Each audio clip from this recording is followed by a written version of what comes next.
Hello guys, welcome back to my video. Hari ni Wai nak tunjuk storage box daripada Utankin yang jenis marble tau. Okey, Utankin ada keluarkan dua variation saiz sahaja tau, iaitu 30 liter dan saiz yang paling besar adalah 50 liter tau.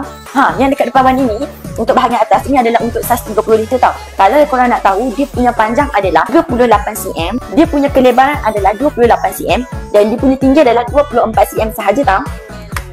Manakala kalau korang beli untuk yang saiz yang paling besar, iaitu 50 liter, dia punya panjang sahaja adalah 47 cm, manakala untuk dia punya kelebaran adalah 34 cm, manakala dia punya tinggi adalah 24 cm sahaja tau. Dan juga akan dapat sekali dengan dia punya plywood papan macam ni. Jangan risau, untuk material bahagian atas dia waterproof tau.